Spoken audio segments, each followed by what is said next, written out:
La chronique cinéma vous est présentée par le magazine Studio Ciné Live. Bonjour à toutes, bonjour à tous, bienvenue dans cette chronique cinéma qui, je l'espère, chaque semaine vous donne envie de sortir et d'aller au cinéma.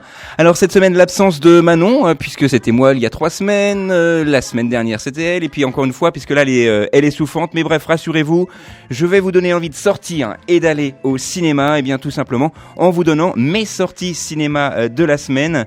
Et donc je vais commencer tout de suite avec un excellent film, c'est vraiment mon coup de cœur cette semaine, ça s'intitule The Voice, La Voix en français dans le texte. Alors c'est vraiment une histoire toute simple, c'est l'histoire d'un homme, Jerry, qui est amoureux de la comptable de son travail. Il va se confier à ses animaux de compagnie qui ont la faculté de parler. Son chat, lui, va le pousser à commettre un crime et son chien, lui, est affable. Donc vous allez le voir, c'est vraiment très drôle. C'est par la réalisatrice de Persepolis, vous savez, le dessin animé qui avait défrayé la chronique il y a quelques années. Elle revient ici avec un film complètement déjanté. Ça s'intitule The Voice et ça sort bien évidemment cette semaine. Alors, impossible d'y échapper. Vous avez évidemment un excellent biopic qui sort cette semaine. Alors vous savez, les biopics, on y est habitué, il y avait Marilyn Monroe il y a quelques années, Hitchcock, des films politiques également. C'en est un, encore une fois, cette fois-ci, avec Selma.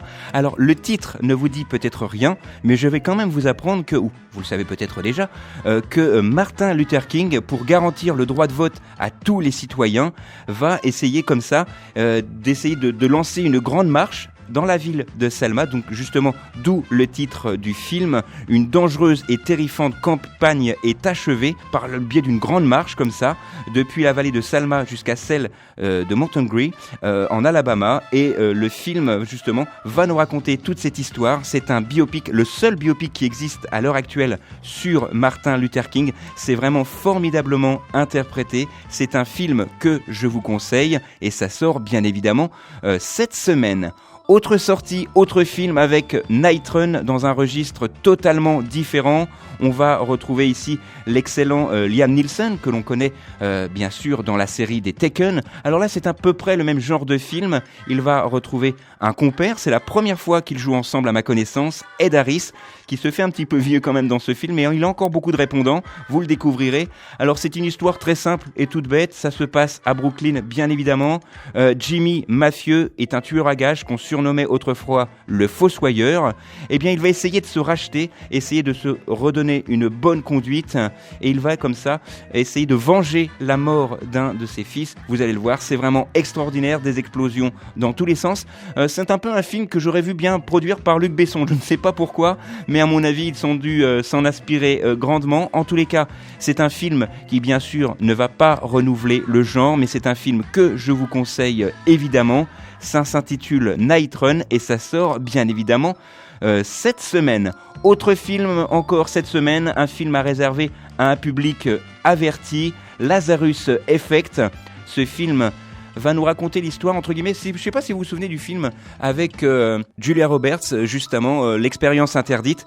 Ce film nous raconte tout simplement l'histoire d'une équipe de chercheurs universitaires qui découvrent comment ramener les morts à la vie. Ils n'imaginent même pas ce que leur expérience va déclencher. C'est un film vraiment à réserver aux amateurs du genre. Il dure 1h23, donc c'est vraiment très court. Ça suffit largement pour ce genre de film.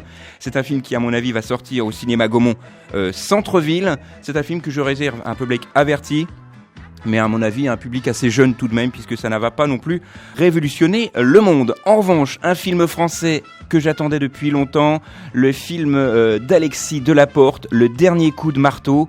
C'est un film vraiment exceptionnel qui va nous raconter l'histoire d'un jeune garçon, 13 ans, qui pousse la porte de l'Opéra de Montpellier. Il ne connaît rien à la musique, il ne connaît pas non plus son père, qui est venu diriger la 6e symphonie de Mahler. Il observe de loin, il découvre l'univers, il découvre les répétitions, il découvre en même temps son père. C'est un film vraiment formidable, très poignant, que je vous conseille. Ça s'intitule, bien évidemment, je vous l'ai dit, Le Dernier Coup de Marteau. Et encore une fois, c'est un film qui sort cette semaine. Voilà, c'est tout pour cette semaine. Alors, normalement, effectivement, Manon aurait dû vous faire ses propres sélections. Elle le fera sur notre page Facebook. Alors, bien sûr, vous en avez l'habitude. Vous tapez Reims Cinéma RCF ou Chronique Cinéma RCF sur Facebook et vous tombez directement sur notre page, mais vous découvrirez également sa sélection sur YouTube en tapant effectivement sur le célèbre moteur de vidéo Chronique Cinéma RCF et vous tombez sur toute l'historique des chroniques. D'ailleurs, s'il y a toujours des films qui sont à l'affiche, et il y en a, comme La Famille Bélier notamment, eh bien, allez chercher un petit peu dans l'historique de nos vidéos, comme ça vous aurez la possibilité de découvrir et de redécouvrir nos critiques. Voilà, c'est tout pour cette semaine. Nous, on se retrouve la semaine prochaine, même endroit, même heure. D'ici là, sortez, allez au ciné et n'oubliez pas, tant que vous êtes au ciné, au moins, vous n'êtes pas devant la télé. La chronique cinéma vous a été présentée par le magazine Studio Ciné Live. Studio Ciné Live, c'est chaque mois toute l'actualité du cinéma.